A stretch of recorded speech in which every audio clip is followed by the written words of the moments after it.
What's up, everybody? It is Will B back with the Blacksmith Podcast, and we are back on for our financially savvy Saturdays. That is what I've coined the term. We are going to talk about some interesting stuff today. Hopefully, we get to the news about Boxable IPO. We are going to get to the SpaceX IPO. That is the reason we are here today, but we're going to save that one. Health tips. It's Men's Health Month. For those of you who didn't know, and we're going to look at some market movers. So let's get right into it. Now, we are going to jump into RVI. If you're not familiar with that, that is Robinhood Ventures Fund I. It is an index fund. Let's look it up here. Right here. Oh, I should probably do that so I can see. No. Okay, hold on. I just messed my screens up. Hold on. Okay, this screen goes over here. And this screen. There we go.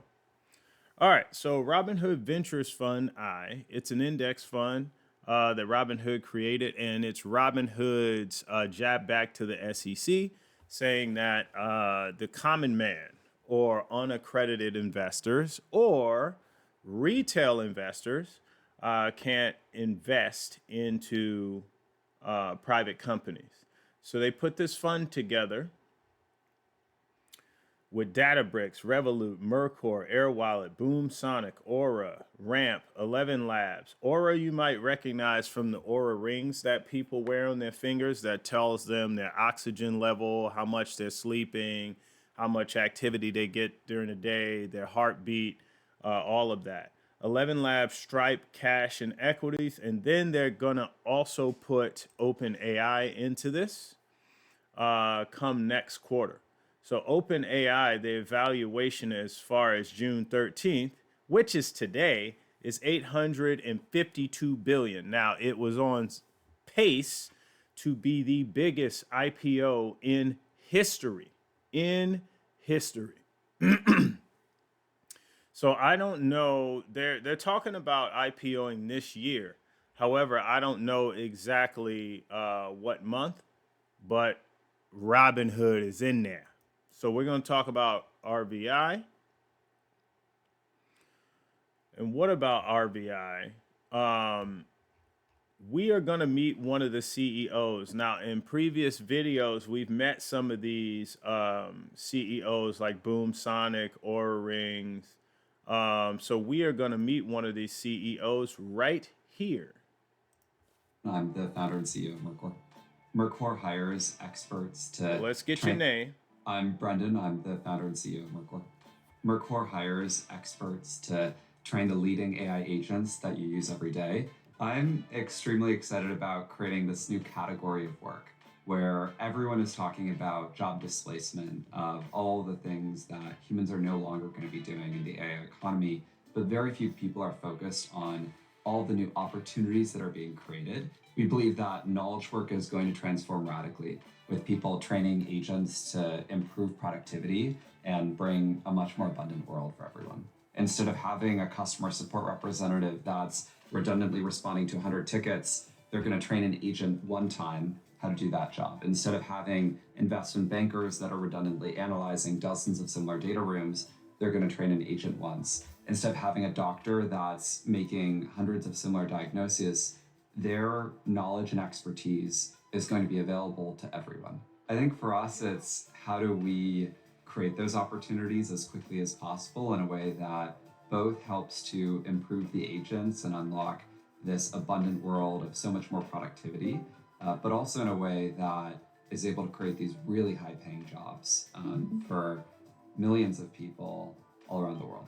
I'm excited to work with Robinhood Ventures and to bring retail investors along the ride on the Mercor journey. All right, so that is Mr. Brandon Foodie. There's only one more of these videos we'll get to next week on Databricks. And hopefully we can get the one for OpenAI. But I want to go back to something key that he said in here. And there it is. Let me doing in the AI economy, but right very few here. people are focused on all the new opportunities that job displacement, of all the things that humans are excited about creating this Here we new go. category of work where everyone is talking about job displacement, of all the things that humans are no longer going to be doing in the AI economy, but very few people are focused on all the new opportunities that are being created. All right, that's what I wanted to focus in on.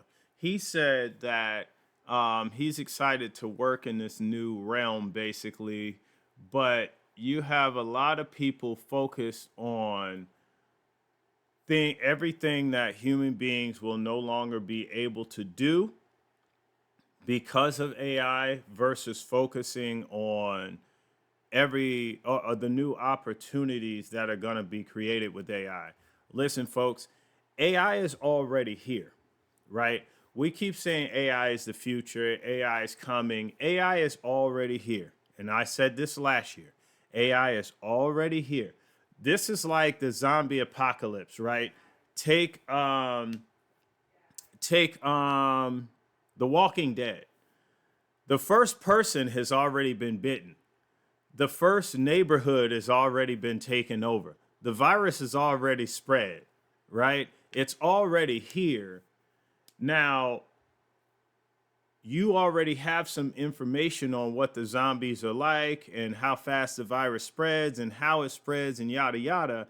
What are you going to do about it? You have time to react to this. You have time to get on a boat and get the heck out of here, get on a plane and get out of here, get border up your house, shelter up your house, move up the mountains. You have time to acquiesce to this virus that's going on, or you could just stay and be run over and become one of them. I don't know.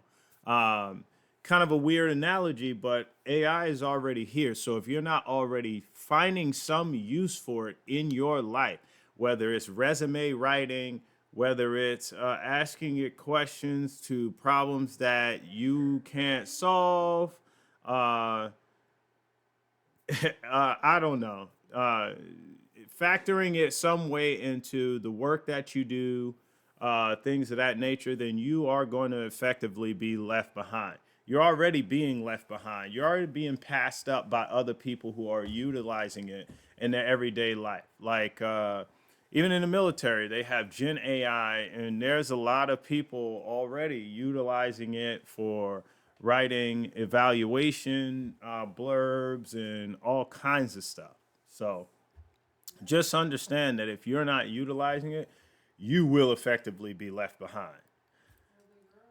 And now we are going to transition over to our next segment, which is going to be Men's Health Tip of the Week. The Men's Health Tip of the Week.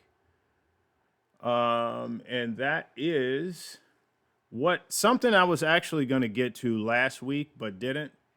We're going to get to this week. I asked AI how important is testosterone for men.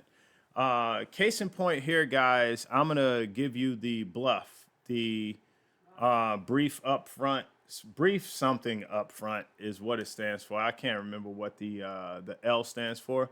Get your testosterone baseline. I have heard in the past testosterone does not matter. It's not that important. It fluctuates too much to get a baseline. It's all untrue. It does actually matter. So let's see what AI had to say about this topic in Men's Health Month. It might be getting overshadowed by other stuff, but not over here on this channel. It is Men's Health Month. Testosterone is essential for men because it acts as the primary driver for physical, emotional, and sexual health. So, in essence, what it's saying is that if men were a car or an engine, the gas for it would be testosterone. It doesn't go anywhere or do anything without it. So produced mainly in the testicles, this vital hormone regulates everything from muscle mass to bone density to mood, energy levels, and sperm production.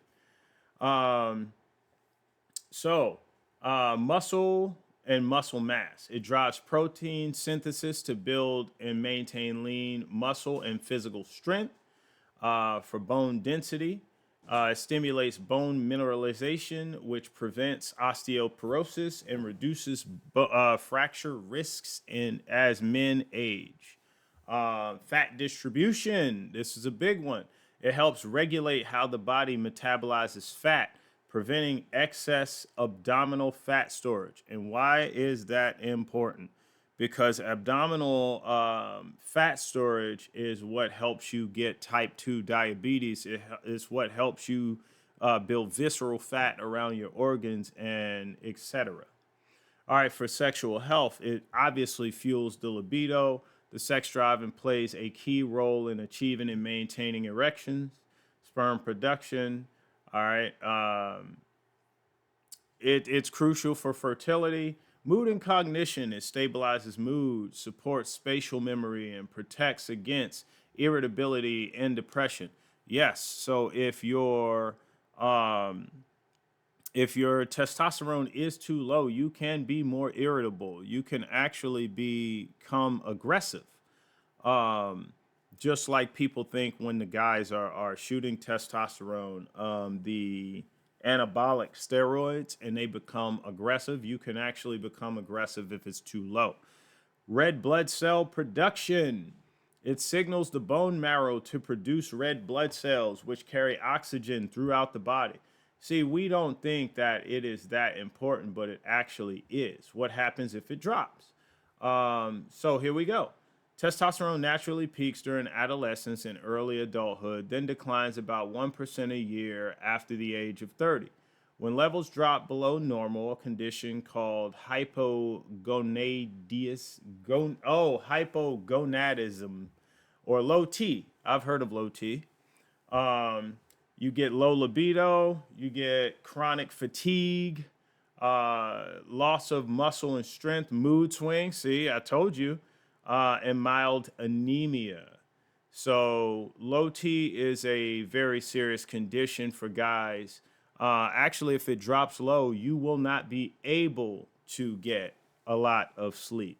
So it says chronic fatigue, low energy, even after plenty of sleep. It actually throws off your sleep. It actually does a lot more than this. Um, and so that's why it's important to even learn about testosterone.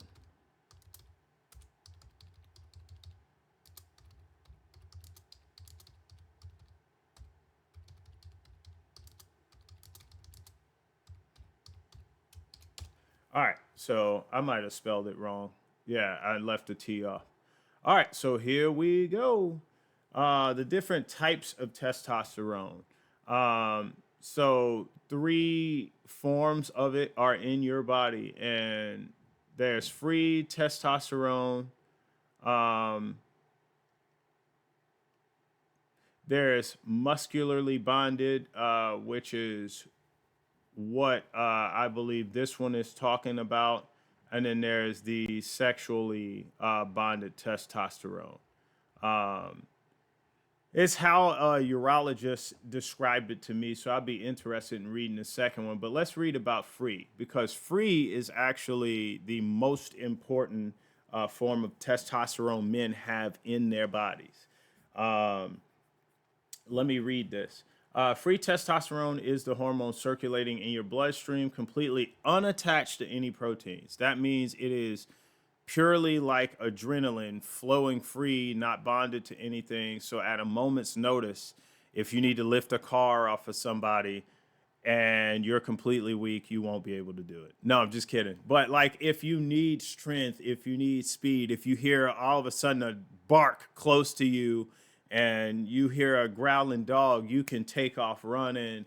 It's that Superman strength all at once. That free testosterone is for that. So only about 1 to 2% of your total testosterone is free. Because it's freely floating, it could easily enter blood cells, connect with androgen receptors, and immediately go to work building muscle, burning fat, and regulating energy. Um, so it does something else too, and we're going to talk about it. I learned this from a urologist.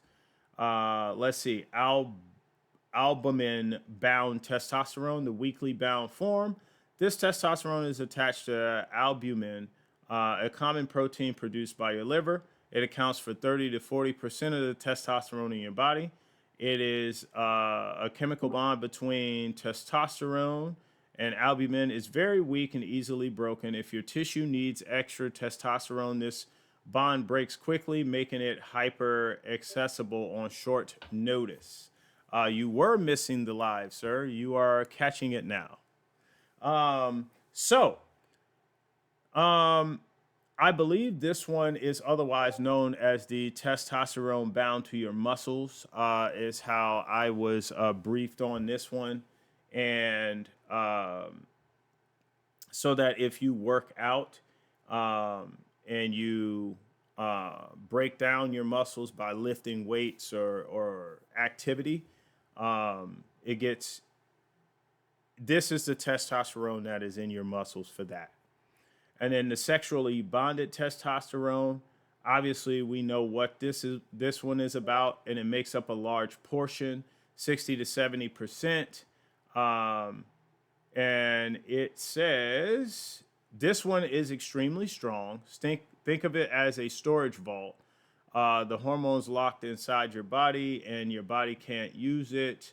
And it's in a reserve in case you use too much. So the way this works is that if you use too much of these two right here, the free testosterone, so you have, imagine you have three of these. This one's free testosterone, this one's sexually, this one's muscle bound. If either of these two drop to like this level, the free testosterone will then utilize itself and bring these levels back up, if that makes sense. So guys, get in there, learn about your bodies, learn about why this stuff is important, because testosterone is absolutely important to your bodies. All right, now we are going to transition over to, you thought it was going to be Humphrey. It is not going to be Humphrey. We are going to transition over to a funny video. Now, which one did I have picked out here? There was one that I was gonna show y'all. Oh yeah, I saw these kids crying. I figured this would be good. Oh Jesus. Okay, that wasn't it. Hold on. It was this one. Fake. It's fake. Oh, that is not fake. See, it's a fake egg. All right, yeah, we gonna drop it. It ain't gonna break. We just gonna scare her, right? What?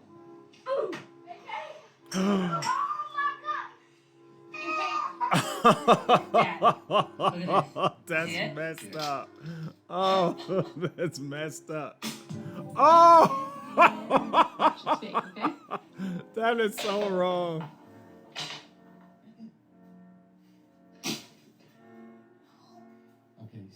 That is so wrong. Give it a drop. Throw it on the ground. Nice.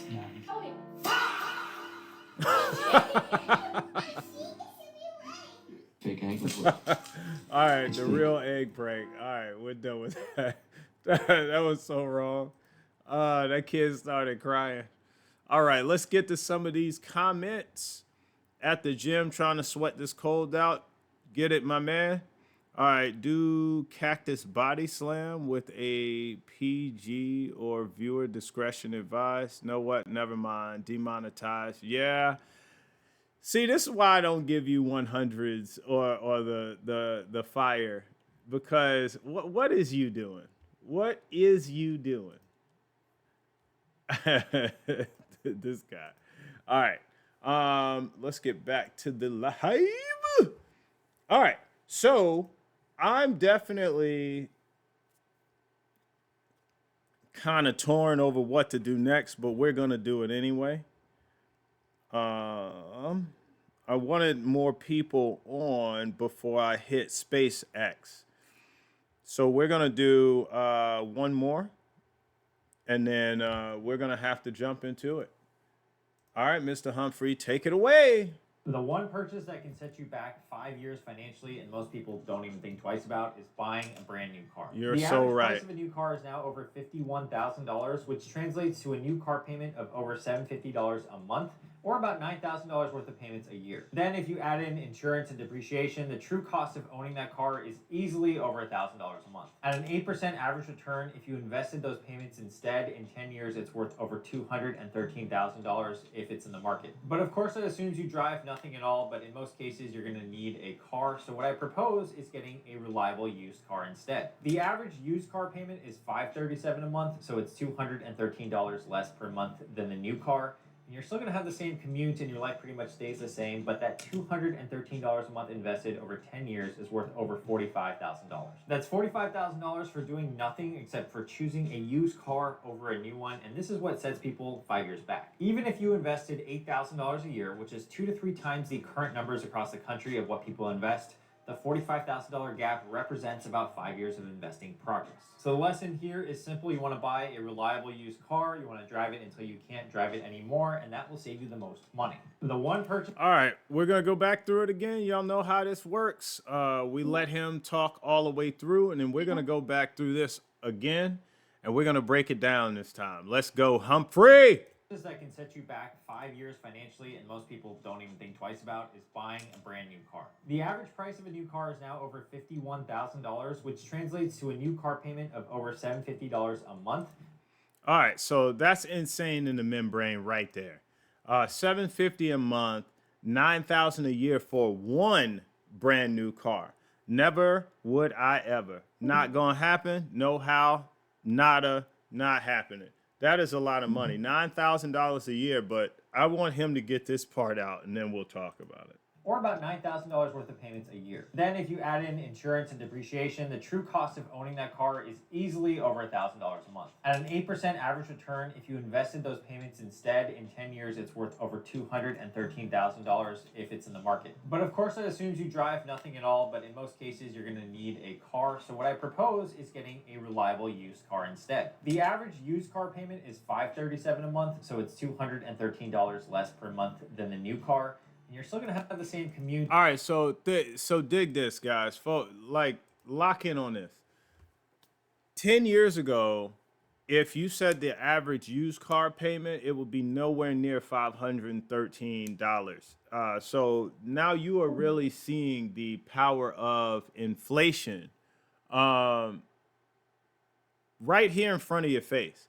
Inflation is going crazy. It's running rampant.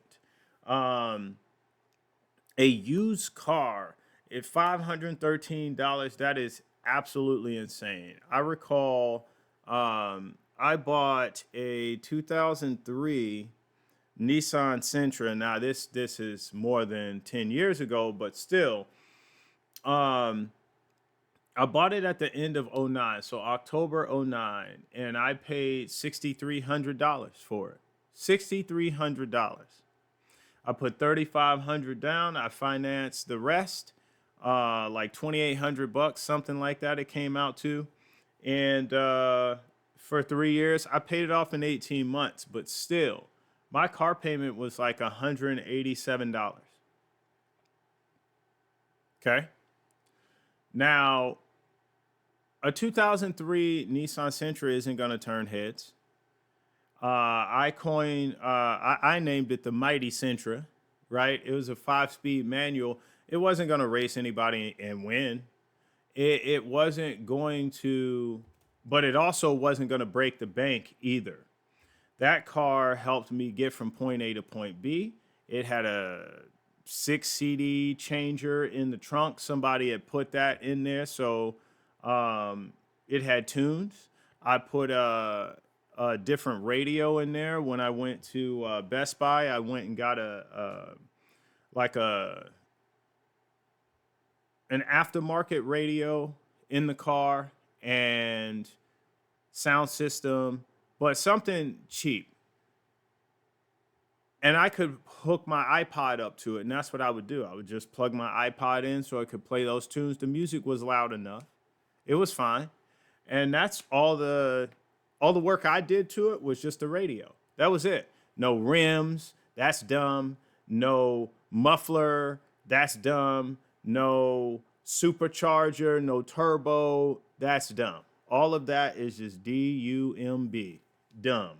And so I didn't do that. It also, like I said, it didn't turn any heads, wasn't racing anybody and winning. And what do you get from that?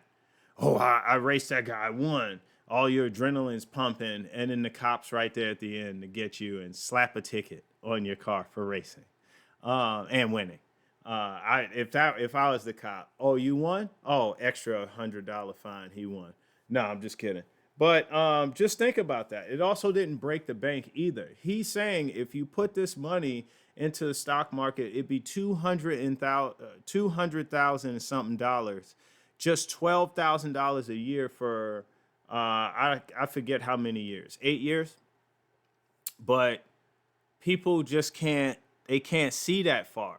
And I guess my biggest lesson of all with this is that he says now this assumes that you drive nothing. No, it doesn't. However, understand something. For those of you that live that close to work, between 1 and 5 miles, do you need a car at all? Don't they have plenty of bicycles, mountain bikes, e-bikes, electric scooters that you could ride to work, especially if you live in one of these states like California or the region of California like Southern California, where it barely rains. You live in Arizona and you're 3 miles from work. Why do you need a car? Couldn't you have a scooter, an electric scooter? Couldn't you have an e-bike? You pedal a little bit, build up the charge, or charge it at home and just ride to and from work 2 or 3 times without charging it. You could totally save on a car note, car insurance, and depreciation if you but just thought about that. Do you really need a car? And some of you live in places like Chi-Town, New York City, Atlanta, and you could just take public transportation. Do you need a car at all? So just think about that by switching to Geico. You're crazy. Yeah, so just think about that. You could actually completely save money if you just took mass transit, which is going to cost you something. And that will actually cost you some time as well because you have to wait on the bus. But this is everything I used to do. So anyway, let's have him finish the video. The same, but that $213 a month invested over 10 years is worth over $45,000. That's $45,000 for doing nothing except for choosing a used car over a new one, and this is what sets people 5 years back. Even if you invested $8,000 a year, which is 2 to 3 times the current numbers across the country of what people invest, the $45,000 gap represents about 5 years of investing progress. So the lesson here is simple. You want to buy a reliable used car. You want to drive it until you can't drive it anymore, and that will save you the most money. The one purchase that... Yeah, see, so he is exactly right. So, all right, put the camera on me. All right, so if you are thinking of, I guess, buying a car, that's fine. Just let it be a used car. If you are thinking of just getting to and from work, how far from work do you actually live? Think about that, because some of you guys do not need a car at all. You could take an electric scooter, you could take an e-bike, you could take a skateboard. Some of you could even walk, right? And that will save you on car note, insurance, and depreciation of the vehicle. All right, so that is our reacts. And now, some soothing sounds from Squidward. You got something to say? All right, here we go. Go ahead. No, even though cars are expensive right now, can y'all hear me all right? I hear you, yeah. Some companies out there are doing sales, especially toward the end of the month. And with those end of the month, and with those end of the month sales, sometimes what they'll do is they'll say, we'll give 0% interest for the life of the loan as long as you make your payments on time. Yep. Then you then you have 0% balance transfer cards where if you're swimming in debt, you can transfer certain amounts of debt over to a card. Just be careful of the terms after that period ends, whether it's 12 months, 21 months, whatever it happens to be. So just be ready for that. You know, if you don't pay it off in time, like you go waste money and spend. But there's all types of saving strategies you can employ to help understand debt and how to leverage it. Yeah, appreciate you for sharing that. Shout out to Justin. He is at work, but he is in the chat. He is the young guy. He's in college. He helps me when I go to Cycle Gear. Man, he taught me so much about maintenance on the motorcycle. So a lot of those videos y'all see, where so the first video I made where I was cleaning the chain, I did not have a bike stand, and I was just leaning the motorcycle because it leans to the left on the bike stand. I was just leaning it up, like standing it up, and then moving it. I was watching the chain link go from here to here at the back. When it catches the back sprocket, I would let it lean again and then spray and scrub. And, I only did that one time because Justin was telling me about just getting a bike stand. And all you have to do is now just twist the wheel until the bike until the chain moves, and then spray and scrub. So he's the guy that's been helping me with all of the maintenance on the motorcycle. If I'm not mistaken, he has a 750, a Gixxer 750, and I saw him the first time. He had this big old afro, and I was like, his bike was parked inside of Cycle Gear. I was like, what kind of place is this? They got a motorcycle in the store on display. But no, when he was leaving, he like took it off the stand and rolled it outside and started it up. And I had this KLR, this Kawasaki long range, and it had these kind of skinny wheels. And I looked at his motorcycle. I'm like, man, his bike got a fat wheel at the back. Like his wheel is like 5 times the width of mine. And he rolled it out smooth, cool, and just took off. And I was like, okay, I'm doing this wrong. No, it was mainly for commuting, but no, Justin's been the guy that's been helping me with getting the cleaner for the chain, the lube for the chain. He helped me get a cleaner for the wheels. He helped me get a bike stand. He's the one that told me that they give like it's 10%, I think, military discount. But if you buy their product, their brand, it's 20% off with the membership. So if I get their product and I'm military, 30% off. Yeah. So he's been the guy that's been helping me get all the stuff to put those videos up. The Moto Life playlist. Yes, yes, yes. Clap it up. All right. So I think our next, what did I say? What did I say? Anyways, this guy's crazy. So the next segment I wanted to, wow, behave yourself, sir. The next thing I wanted to talk about, it's going to be this one right here. Y'all can't see it yet, but I'm going to make it so. Here we go. I'm going to make it so. Here we go.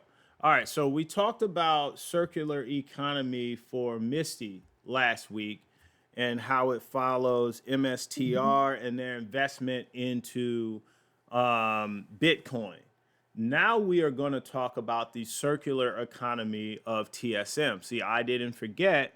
We were all supposed to do this homework and bring this, but I'm going to tell you the circular economies for a stock is important for a multitude of reasons, but it's also supposed to shore up your decision making. And should I invest in it in the first place? And should I continuously invest in it?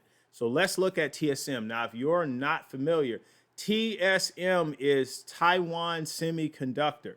And actually, what I should have done and what I will do now is I'm going to pull this up on Robinhood so y'all can see really quickly. TSM, what I'm talking about. All right, TSM. All right, so Taiwan Semiconductor, yes, it is trading at 425. Let's look at the weekly chart. It went up 2% last week. In the past month, about 8%. In the past 3 months, 23. Since January, 36%. Year over year, it's doubled. 5-year chart, 260%. And Max, obviously, off the charts. You should have got it when it IPO'd. Just kidding. I'm just kidding.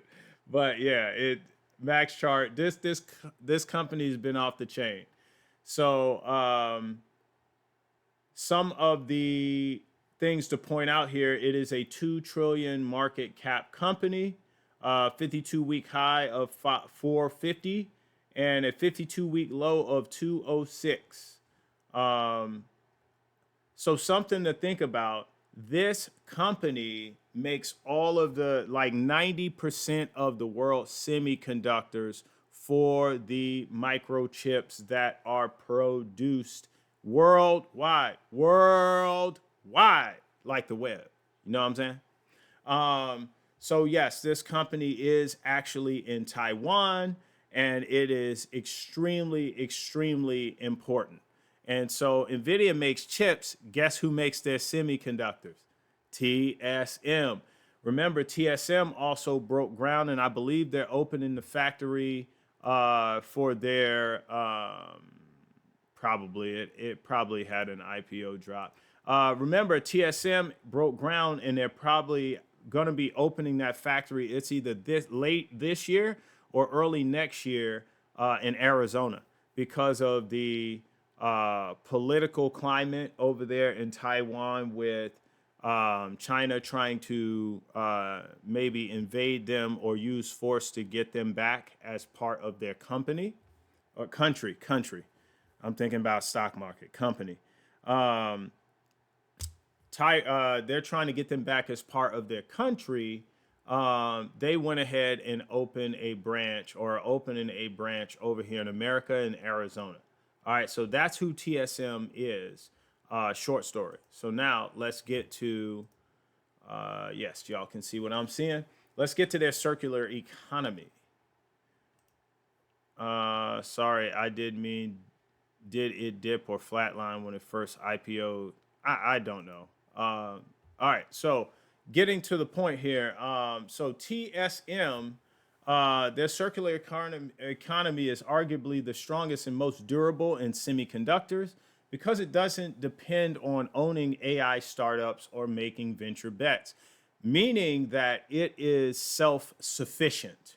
It makes a product that other people need, and so they have to buy it, basically.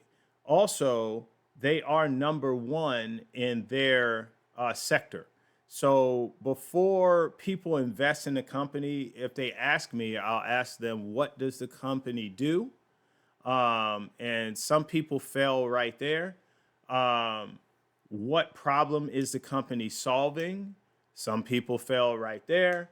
What's the use case for the company? Some people fail right there. Who is the CEO? I actually just had it up on the screen for them. And what's the circular economy surrounding it? Are they number one in their sector? These are just some of the questions I will ask them before I say yes or no, should they invest in it or not. TSM is number one in their sector. They're a tech company, and they are in the sector. Their niche is semiconductors. Anyway, okay, so instead, TSMC sits at the center of its self-reinforcing ecosystem, where nearly every successful chip designer eventually becomes a TSMC customer. TSMC itself says it builds the world's largest semiconductor design ecosystem through its open innovation platform, enabling roughly 85% of semiconductor startup prototypes worldwide. So let's look. Investors fund AI and tech companies, then they design better chips. TSM manufactures the chips. and puts them semiconductors there. Customers launch successful products, revenue and products grow. Customer designs even more chips. Thus, TSM gets even more manufacturing orders. They build more fabs and packaging capacity, and that cycle just continues and continues and continues. If you ask me, if you care about the tech sector and you want a staple in the sector, you should have NVIDIA, but you should also have TSM. There's no way any of the Mag 7, I would say most of the Mag 7 would not be profitable without TSM. NVIDIA became the first $5 trillion company last year, and it would not have been able to do that without a semiconductor maker. So there you go. That's how important that is. And if y'all don't know what trillion means, look it up. It's a lot of zeros, and you'll probably go cross-eyed when you get through the first 8. Okay, so who feeds the TSM economy? So I just mentioned this. You have NVIDIA, you have AMD, you have Apple, Qualcomm, Broadcom, MediaTek. If you haven't heard of some of these companies, you should look them up. In fact, I'll tell you what I'll do. Let me go down here to copy response. And for you on Discord Live, I'll go ahead and paste this response in here. Hopefully you can click this. And if you want to follow along or click any of the links in here, you should be able to. All right. Okay. So NVIDIA and Apple are 2 of the Mag 7. If you never heard of the Mag 7, that's the Magnificent 7 companies that help boost the stock market the most. They are the tech makers, the market movers. So the rest of the Mag 7, we're missing Meta, Amazon, Microsoft. That's only 5. Who am I missing? Always do this. I gotta build an acronym. Google, yes, thank you, chat. I appreciate that. And then who's the other one? I'm having a brain fart. Who's the other one? Mag 7. Anyway, well, 2 of the Mag 7 are in here, and this is what I mean, that you can't have the Mag 7 without TSM. All right, here we go. Apple, Microsoft, Google, Amazon, NVIDIA, Meta, and Tesla. Tesla. Now, Tesla is important, very important. They were talking about merging SpaceX, which is the moment you've all been waiting for, but I'm not there yet. I'm not there. I'm going to do it right after I get to this segment.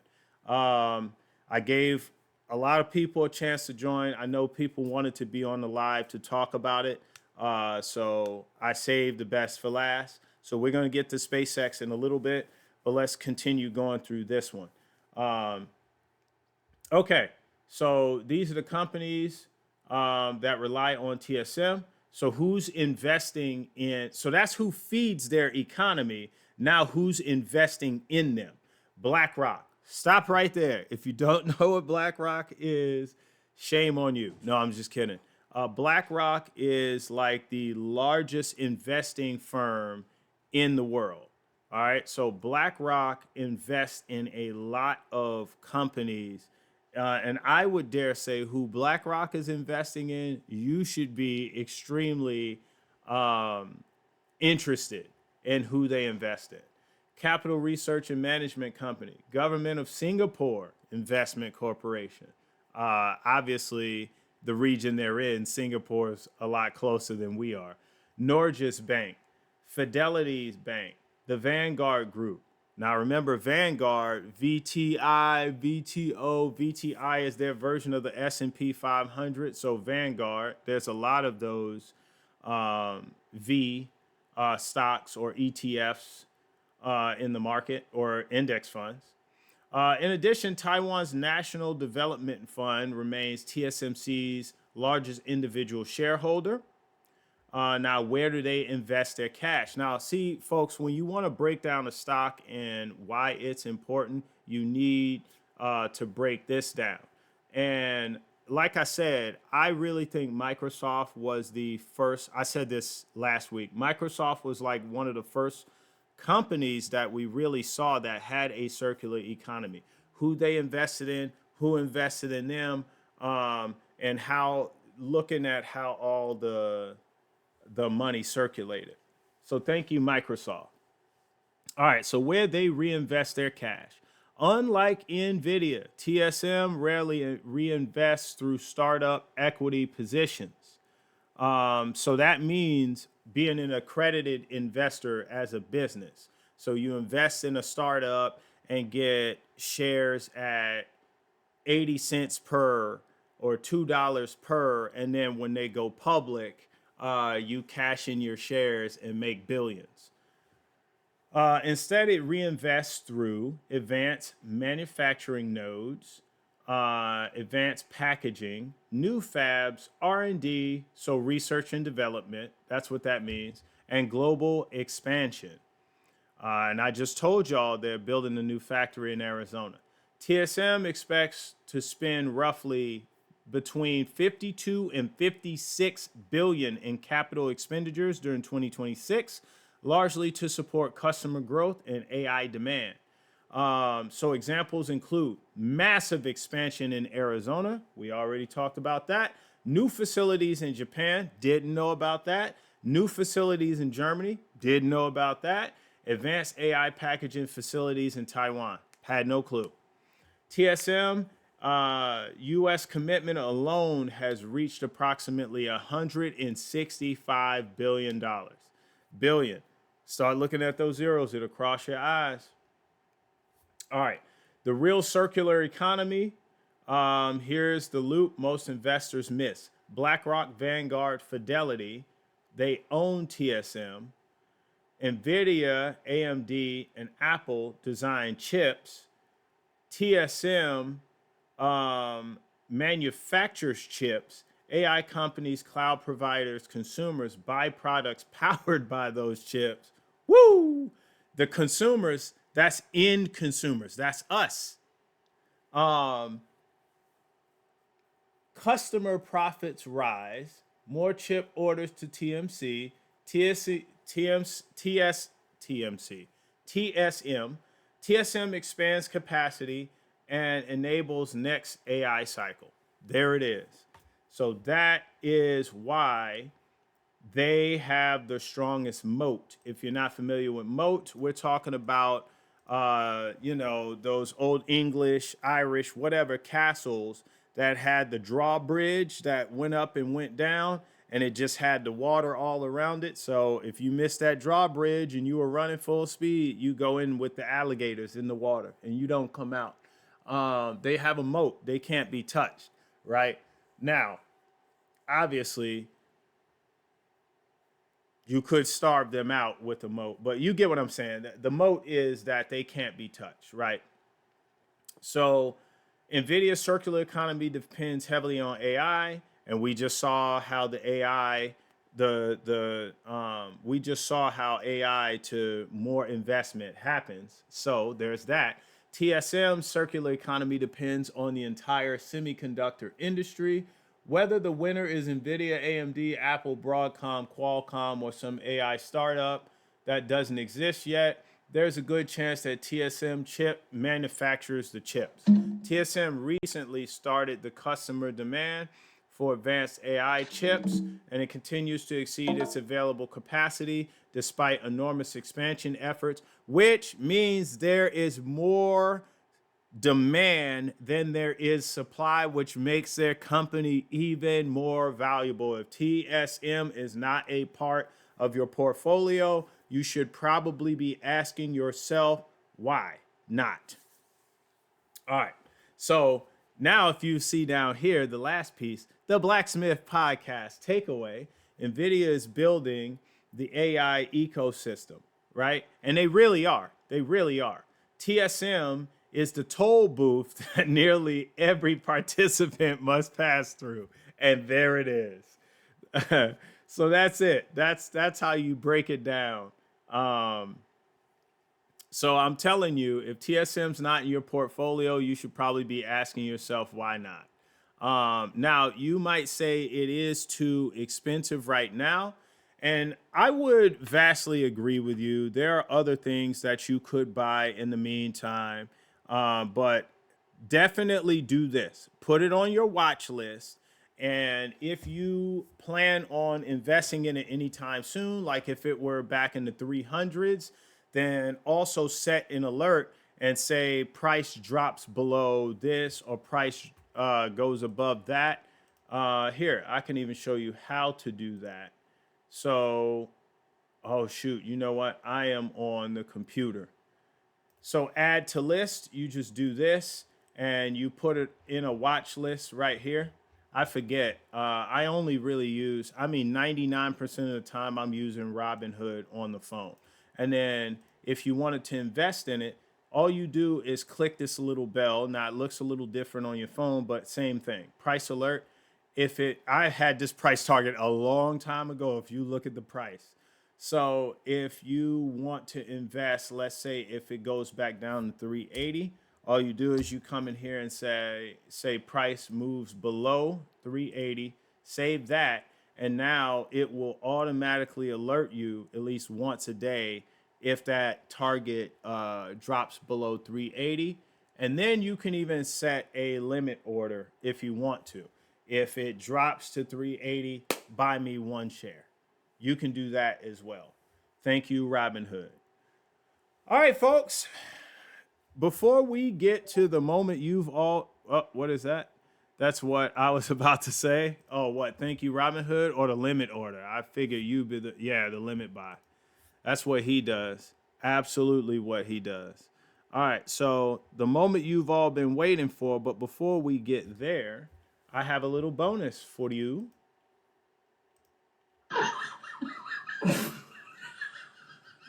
Haha. Oh! Oh! Oh! Get sprayed. Oh! Oh! All right. So, and I, okay. So, to be fair, I didn't know what was going to happen. And I wanted to do that segment right before I talked about SpaceX's IPO, because I'm going to tell you what, I've been asked so many times, was I going to invest in the IPO? And I said a resounding no. And because I refuse to get sprayed like that and be left holding the bag or become someone else's liquidity. Now, let's talk about SpaceX's IPO. Well, I refuse to get on like they just did, right? And that's typically what happens with IPOs. There are feelings mixed in with investing, folks. I'm going to tell you that right now, because here's my thing. If you invested in the IPO, which was going to open up at $135, right? And let's say it ran up to 200 in 2 weeks, right? Let's say it ran up to 200 or in the first week. Now they IPO'd it on a Friday. It's a very smart move if you ask me.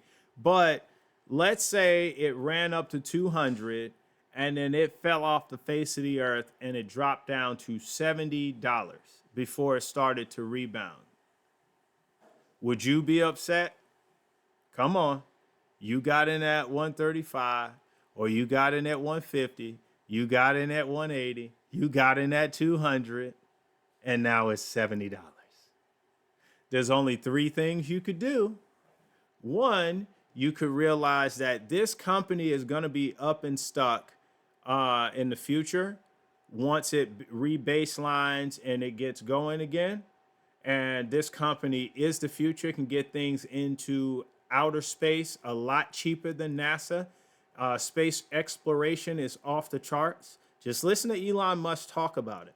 He usually doesn't show a lot of emotion when talking about stuff, but he will when he talks about SpaceX. So you can realize it's the future and the stock is going to return back to normal and just stay right there. Two, you could do the smart thing if you're going to be an investor in SpaceX and you can average down. So if you bought, what does that look like? What am I even saying? Um, so if you bought SpaceX too high and the price went low, let's say you bought one share at $200, right? Well, your average per share is $200. But let's say now it dropped to $70. And instead of being the emotional, riding that emotional roller coaster, you already said, I'm going to be invested in this company. So no emotion. You're completely stoic. You say, you know what? I got this. It went down to $70. That's where I'm going to strike, and I'm going to buy 20 not 20 of them, 20 It's totally different. So 20 times 70 equals 1400 plus 200 is 1600. So that's the most. So 1600 is the amount of money you have totally invested in the stock, right? But let's say you bought 20 at 70 and one at 200. So now you do 16, let's see, plus 200 equals 1600. Divide that by 21, right? Because you bought 20 at 70, which got you to 1400, and you bought one at 200, which got you to 1600.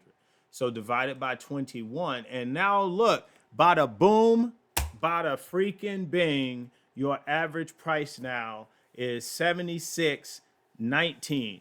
So you are only down $1.19 in equity per share. Do y'all see how that works? Versus having one share and being down $130 in equity on that one share. Now you're only down $1.19. You're $1.19 away from breaking even. You're $1.20 away from breaking profit. That's how you bring your average down. And if you ask me if I invested in the IPO, I would totally, this is why I say dollar cost average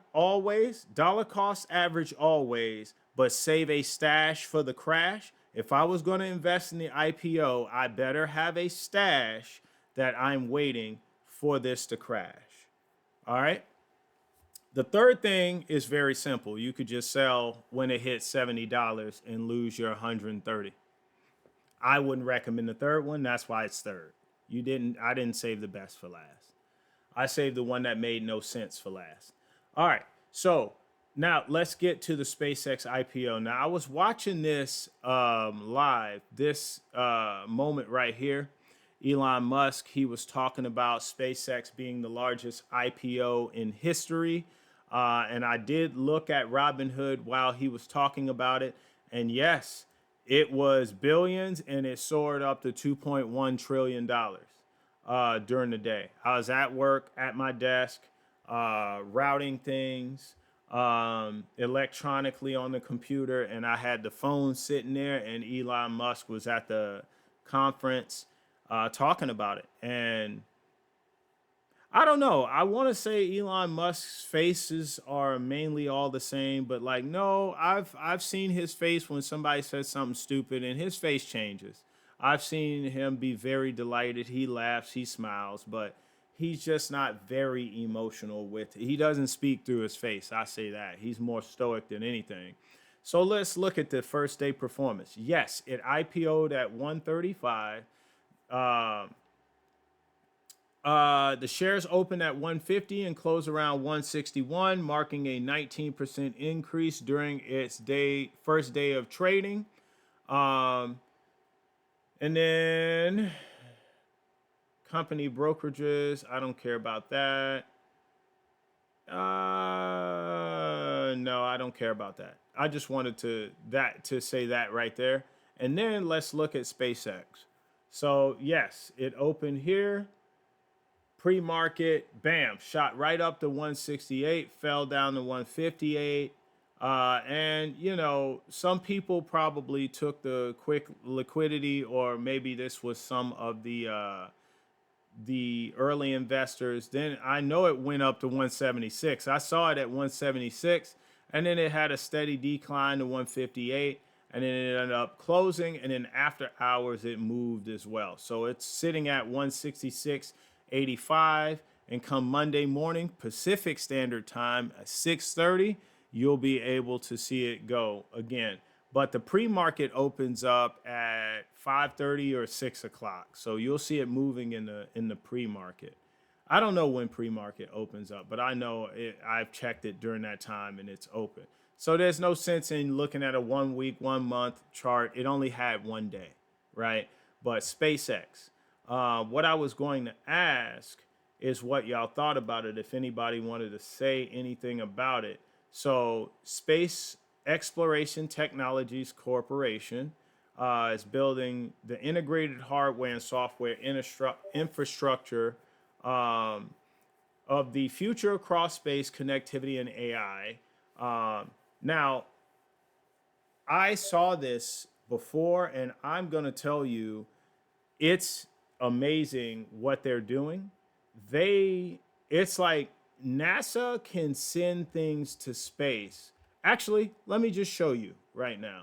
I might need that calculator again. So let me show you this.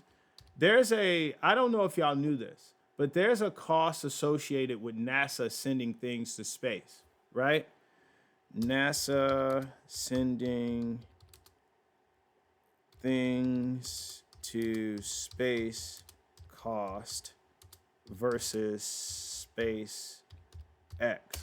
Now you got the gist of what I was going to say, but right here, it takes NASA roughly 54,500 to 72,300 per kilogram.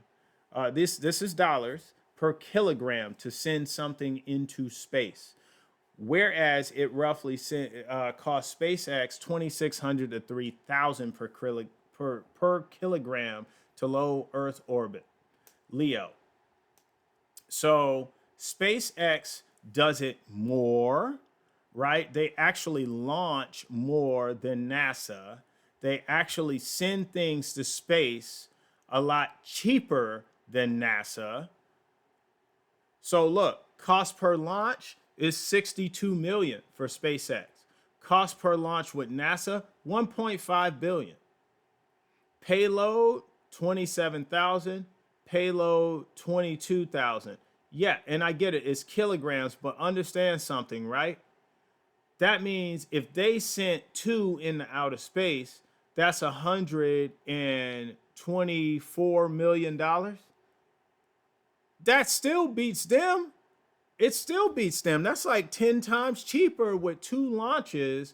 So that payload is nearly double what they can send on 2 launches.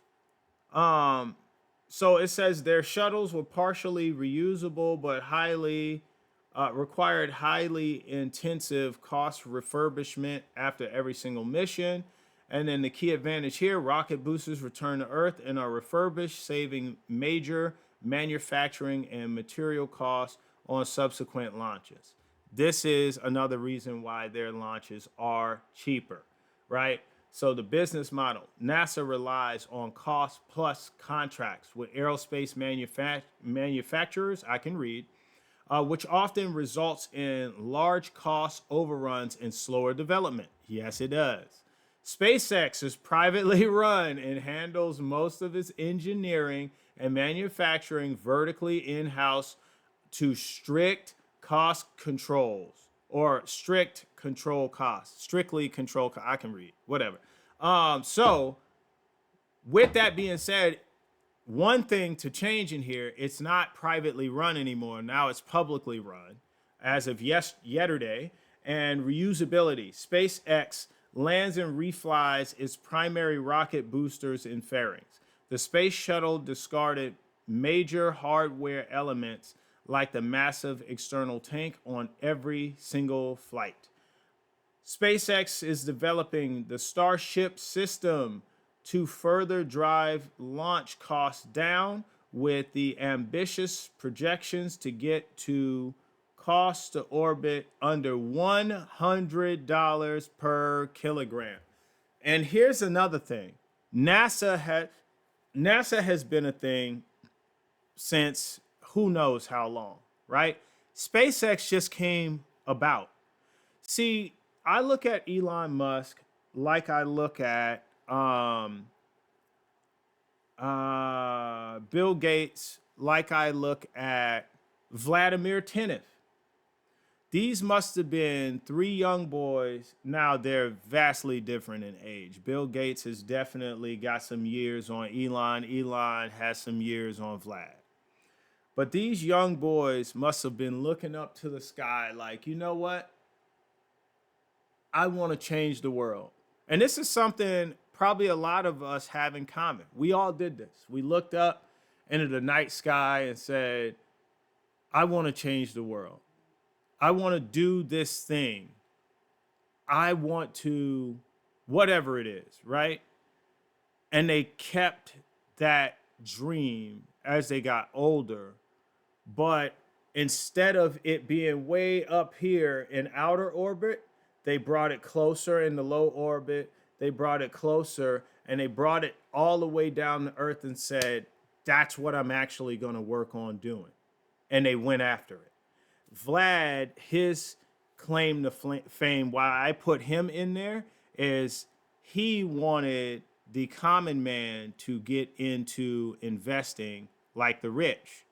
And so he brought that. Robin Hood has they had or they currently have the lowest transaction fees. And that has been a staple for Robin Hood. They also now have made it to where they're making a one-stop shop where you can do all of your financial business through that. Bank accounts, IRAs, everything. Manage your kids' accounts, all of that, right? But also, they have now made it to where the common man or retail investor can now invest in the private equities as well through RVI, and they plan to launch a second one, right? So that right there, changing the SEC's mind or working with the SEC to get a solution is one way he's changing the world or has changed the world and will continue to do so. Elon Musk with Tesla and the EV market in America largely helped shape and sculpt how companies around the world do it in their country, right? And now everybody's got a big iPad sitting on their dashboard, and that started with Tesla. And so he's changing the world, but not just with Tesla, not just with PayPal, because if y'all didn't know, he was on that too. There's SpaceX. I think Neuralink might be linked to him, but and then also Starlink. So he is definitely changing the world, and I think his work shows for itself, being that he is or has been the richest man alive a few times, I believe. So with that being said, do I believe you should invest in SpaceX? Absolutely. At what price point? I don't know yet. I was hoping Y Invest was going to be on, but he said he's in the gym trying to sweat that cold out. Hey, my man, you sweat that cold out. Do what you got to do. Stay healthy. All right. Let's see. You said the pre-market can tell you buy and sell orders and therefore momentum, at least for the morning. Yeah. So if you're watching the pre-market, which I tend to do, I'm usually in the gym when the pre-market is going. I usually watch the pre-market because, yes, it does tell you a lot of times what the momentum for the company is going to be like, for the stock is going to be like for the day. Now, here's the thing. Have I seen things vastly moving up in the pre-market and then, I know people do this, place orders to buy it during the day and then it crashes down half of what it went up or all of what it went up? Yes, I've seen that. I've seen things crashing down in the pre-market as well and then jumping up and flying into orbit when the market opened. Yes, I sell it immediately after a few dollars or 10%. Yeah, because you're not greedy. That's good. So SpaceX, I do think here on the Blacksmith podcast, I'm saying invest in it. I am not telling you to invest in it right now, though. I would not touch it right now. It's way too new. First of all, they IPO'd it on a Friday, so it would have 1 day worth of data, and then you get the weekend, and so it's frozen. All the hype and stuff right now is frozen. Everybody's raving about it. Everybody's talking about it. But yes, SpaceX is a company that it's not rivaling NASA. It obliterating what NASA can do. If you didn't see what I just talked about, NASA's been a government organization since, I don't know, the 50s, the 60s. I don't know. This company got founded in 2002. 2002, which I didn't even know that. I was still in high school. I had no idea. But SpaceX is crushing what NASA is able to do. Now, I think there's now don't get me wrong.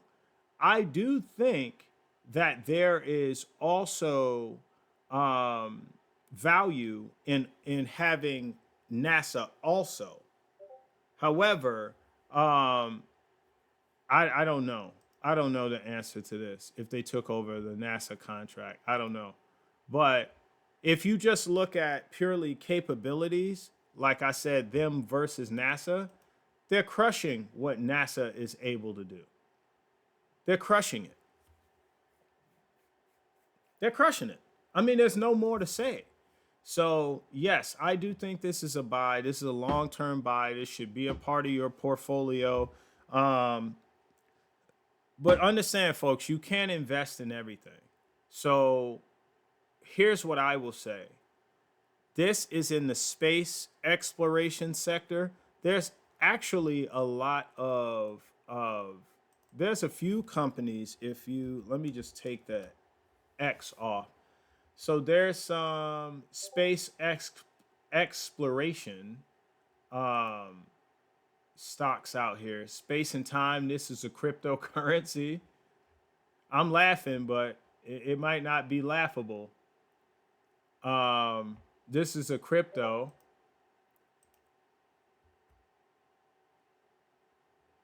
AST Space Mobile. Okay, I don't. That's not what I'm looking for. Citus Space. Citus Space is a space as a service company. They focus on commercial satellite design, manufacturing, launching, planning, mission. So here's another space company founded in 2012. Year over year, ooh, God, they're up 142%. Look at that. All right. Here we go. Tema Space Innovators ETF. Let's look year over year. It's up 32%. It just IPO'd on March 31st. So if you weren't tracking, there was a space ETF that IPO'd this year. All right. So NASA is an interactively managed ETF. So there's 41 holdings inside of this ETF. Rocket Lab, EchoStar. It says SpaceX SPV exposure. So that might be, now that it IPO'd SpaceX. AST Space Mobile. We just looked at Space Mobile, actually. Intuitive Machines, Firefly Aerospace, Planet Labs, Viasat, MDA Space, 5N Plus, Inc. So, I mean, 52-week high was 42 bucks, 52-week low was 24, but it just IPO'd, right? So, and it's an ETF and it's space exploration.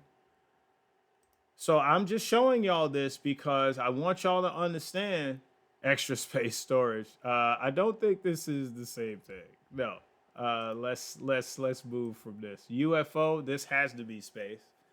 Procure ETF Trust 2 Procure Space. Let's look year over year. It's double, 105%. 49 holdings in this company. This started in 2019.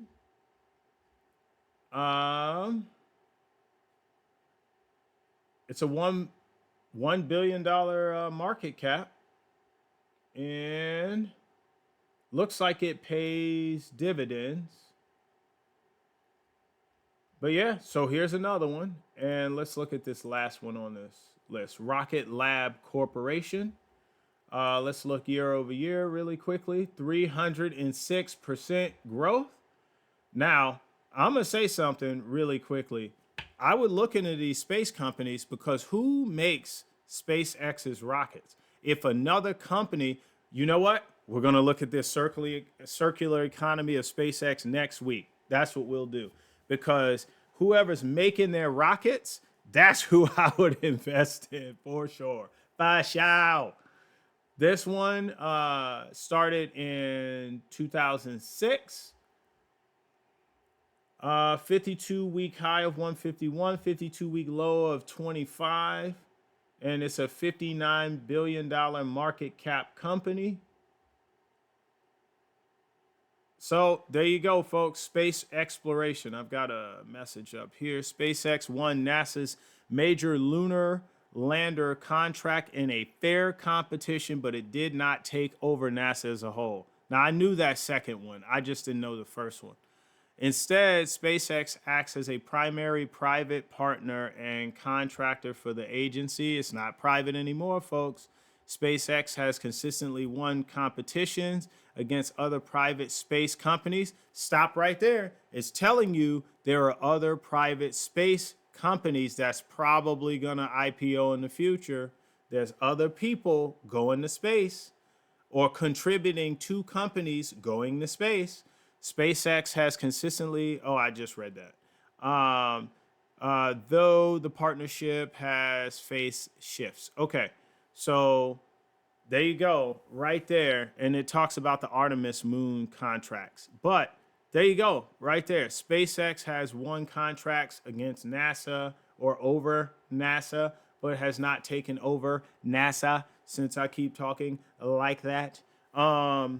I would say definitely get you some SpaceX if you did not, but do not do it right now. I would not get SpaceX right now. All right, folks, that is going to be the show that I have lined up for thee. I appreciate all of ye for being here with me, Bars, back in 2021, according to the bottom paragraph. Yeah, and it's something that I wasn't tracking. I'm going to tell you, so now one of the Dream Team companies have IPO'd. So I'll leave you with this in the conclusion. Here's some of the IPOs I was waiting on for a few years. SpaceX being one. I mentioned a couple of the other ones. Starlink. I mentioned Neuralink. And I believe there's another, OpenAI. So therefore, you might as well put Anduril in there. They got put on my watch list because of Earn Your Leisure. I didn't know anything about them. And then Earn Your Leisure came about and talked about it. So there you go. Those are 5 companies that I have been waiting for the IPO. SpaceX has now done it. So now you got Starlink, you got Neuralink, Anduril, and what was the other one? I can't remember. But there you go. OpenAI. Keep your eye on those. Keep your eye on those. OpenAI, now you can get exposure from RVI if they're putting this one in here next quarter. Well, the allocation will be reported next quarter. So it may have exposure to it right now, But OpenAI partnered with RVI, and I actually did a reaction to their video where Shiv Verma, the CFO or money man of Robinhood, talked to, I cannot remember her name. It's in my notes right here, but she is the CFO. I want to say Rachel something, but she's the CFO of OpenAI. Let me see if I can find it. AGI wrap up question. What is her name? These are my notes. Sarah Fryer. I said Rachel. Sarah Fryer. Anyway, anywho, that's the show I have for you today. I appreciate y'all for being here. And homework this week is to figure out which platform can show you buy, sell, pending orders so you can learn your charting. All right. Yes. So what? Yeah. That brings up another point, right? So I don't want to be an invest only arena over here. I don't want to focus on invest only long term investments. This is why I showed you options 2 or 3 times at this point now in 2 years. I taught one of them, I believe, and then Alpha Delta, he was on earlier. He taught, I think, the other 2 actually, and he broke down a lot of the data. But now we want to a lot of the data, a lot of the terms, and broke down how it works. But now we're moving over to trading as well. And we've got Mr. Ramza here and Mr. Y Invest, who, if y'all are watching this on YouTube, this is the Discord server. If you don't have Discord, but you want to be a part of all it, listen, we were passing knowledge left and right while SpaceX was in the pre-market. When they were IPOing, we were hot on it. I'm telling you, these people in this Discord, they are all in this together. We are all out to either we all earn or we're not earning, right? We're sharing this information. We're not holding this to ourselves. So if you're watching this on YouTube and you want to be a part of this, just download Discord and look up the Blacksmith Podcast server and get you some. We'll let you in, free invite. So I'll also put it in the description of this video when I post it on YouTube. So you should be able to do just a copy and paste to get to it. Anyway, I think I may have been going somewhere with what I was saying, but it's okay. I'm getting old. I'm 40 now, so there you go. Downhill for some people, not for the blacksmith. That's the show, folks. The Forge going cold. I love you. I'll see you here. Same bat time, same bat place. Peace.